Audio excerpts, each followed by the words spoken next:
Hello darlings, welcome back to my channel. I am Starfall Cosplay. Today we'll be tackling something that we don't really see a lot being talked about in depth in the cosplay community, and that is cosplay skincare. We see tutorials for makeup everywhere. They're one of the biggest tutorials that people will usually make aside from the actual work in progress making of stuff. So we're going to be doing a bit of a dive into basic skincare when it comes to cosplay and how it can help you grow and improve your makeup game. Quick warning, I am not a dermatologist. I do not work in a skincare field. Everything I go through is stuff that I have personally learned in my own skincare journey. What works for me may not work for you. It's really all about figuring out your skin type and what products your skin will work best with. So let's dive right in. A first step to skincare is allergy tests. I know I've talked about this a lot, whether it's body paints or even just your basic makeup wipes. You need to know what works for and against your skin. For instance, I recently learned I cannot use these Neutrogena makeup wipes. We grabbed them as a backup because I was running low on my original one, which comes in a similar package but pink. And right away after using this stuff, my skin was looking very irritated, red, just scratchy, not feeling good. So big oof, money down the drain for me, but at least I got to learn, hey, this is not a product that works on my own skin. So every routine has some basic building blocks. You can go from the most simple and basic of routines, which would be cleansing, moisturizing, then sunscreen.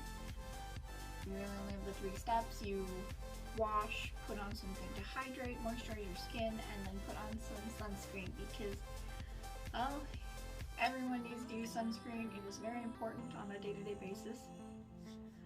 Then it can even go into a, and this one's a lot, there are some who do a full 10-step routine going all the way from balm oil, cleanse, foaming cleanse, exfoliants, toners, and essence. I personally rarely use essences, so for me having all that bumped together is like oofda. And ampoule / serum, so you know, basic serums. Sheet mask, eye cream, moisturizer, then usually either a thicker night cream and / sleeping mask, or over to your regular sunscreen for the day. Oofda. That one is actually known as the 10-step, I think it was Korean beauty regimen that I've noticed is getting pretty popular lately. And if you want to go through all that, fine and dandy. If it works for your skin, go for it. Personally, so many steps I don't need to do yet. I might down in the future, but you know, until then, we shall see. My personal routine is more in the middle. It goes for cleansing, hydration, treating, moisturizing, then either SPF or a night cream. Some of you might know the routine I use. It's predominantly known as the Inky routine or Inky, however you want to say it. I like calling it Inky just because, you know, it sounds more arty. But I've learned that's really what works best for my skin. So jumping into each of the steps, I'm just going to go over the ones that I do. There are plenty of dermatologists and beauty gurus out there, though I recommend going to a dermatologist instead because they are much more reliable, who will be able to help you if you want to expand and go into other types of the steps and the routines. starting off, we have cleansing. This, of course, is your basic skin washing. I personally feel that this is the base building block to any routine. If your cleaning step is not very good, it will reflect in the rest of your steps down the line. I personally like to use a salicylic acid cleanser in the mornings. I find it to be the best one for my skin. It helps get all of the dead particles off without being too harsh. At nighttime for cleansing, I will generally switch over to a charcoal cleanser unless I'm at a convention and I've been wearing very heavy makeup or I've been doing photo shoots for a day. Then I'll swing right back in and I'll use the salicylic acid cleanser once more at night. When you're washing your skin, you want to make sure you're using water that's warm but not hot. As we know from like dishes and regular cleaning, hot water strips oils. Your skin does have some very healthy natural oils that it does need to keep its balance and keep things going nice and fresh. Losing those can hurt your skin, and it may even mean you're going to be spending extra on products down the line. So hydration. I know some of you might be thinking like, hold on. In the beginning you mentioned hydration and moisturizing as two different steps, and yes, they are actually two different steps when it comes to your skincare routine. The biggest difference in the two is that hydrating it improves your skin's ability to absorb moisture. You can layer on as many moisturizers as you want, but if your skin isn't hydrated or able to take on and absorb that moisturizer, it's not going to do much for you, which is why hydrating is a pretty important step on some of the bigger stepped routines. Personally, I like using a hyaluronic acid as my hydration. This, I've learned, is the best one for me, as once I'm done cleaning my face, I can just leave it a little bit damp, pat, rub in, get the hyaluronic acid onto my skin so that it absorbs and that it does all the work that it needs to. After that, I will wait until my skin is pretty much dry to move on to the next step. Next up, we have treatments. This can mean different things for different people. Personally, I use treatments as things like treating using under eye serums, acne patches, or gels if needed, any vitamin C or collagen, sometimes the caffeine eye creams, because those things are really nice for those of us who have naturally dark under eyes. It sucks. There's so many different treatment possibilities, and for this one, I can't exactly give you a solid base to go off of, because as I've mentioned previously, everyone's skin is going to be different. What's working for me might not work for you. So it's figuring out your face, figuring out what you're going to need, whether that's you have dark under eye circles you want to work on, or you're prone to breakouts that you need to be able to spot treat, all sorts of things like that. I personally also use the treatment spot as a time for using one of my current favorite things, which are little sheet masks. These things are so nice and comfortable. I specifically have this one that is a pomegranate barrier mask. I really like that one. I think it's been pretty nice to my skin. It's really helped, in my opinion. Many of my dry spots are starting to clear up whenever I put that on, and it's able to help repel stuff. Oof. But yes, spot treatments is really up to you on what you need in the moment. So it's not exactly a bad idea to kind of stock up on problems you know you're gonna have, especially beforehand, instead of just, oh no, I suddenly have this pimple, I have nothing for it, let me run to the store. It's great when you just have the excess of products. So moisturizing time.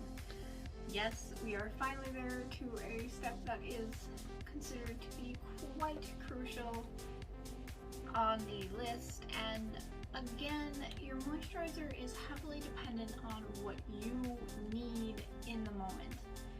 For instance, if I know I'm going to be doing some heavy makeup for the day, I know that, hey, my skin's probably going to get pretty dry and irritated later on, so I'm going to need something extra. So, like, I've got all sorts of little products. I will make a full list to them for you guys down below.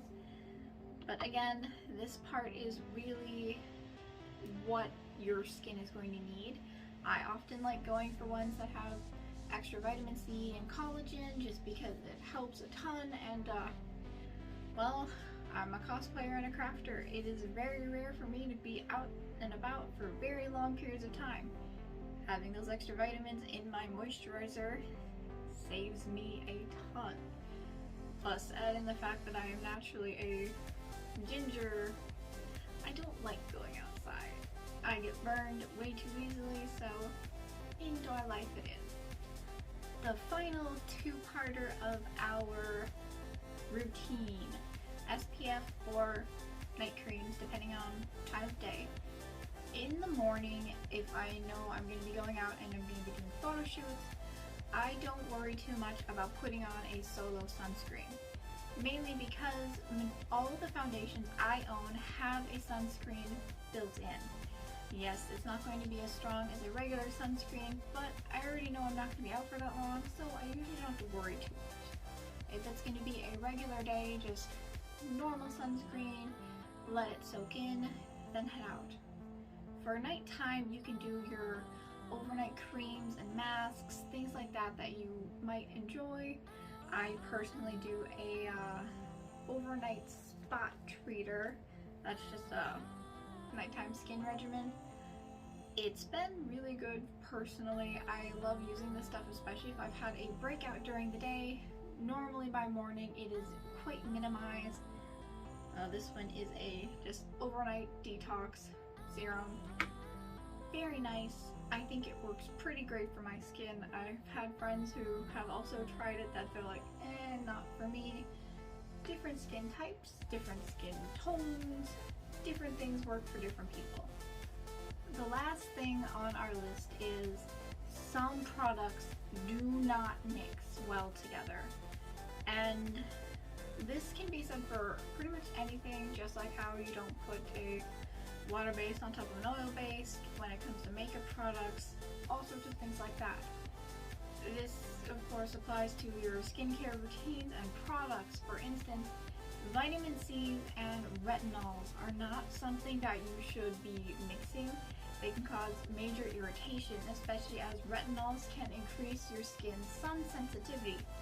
This is why retinols and those kind of things are often suggested only for your nighttime routines. The same can also be said with retinols and exfoliators. You don't want to do those together. As I mentioned before, retinols do make your skin a little bit more sensitive, so having your exfoliation, then your retinol, can wreak a little bit of havoc on your skin. It's just not a good idea to combine the two.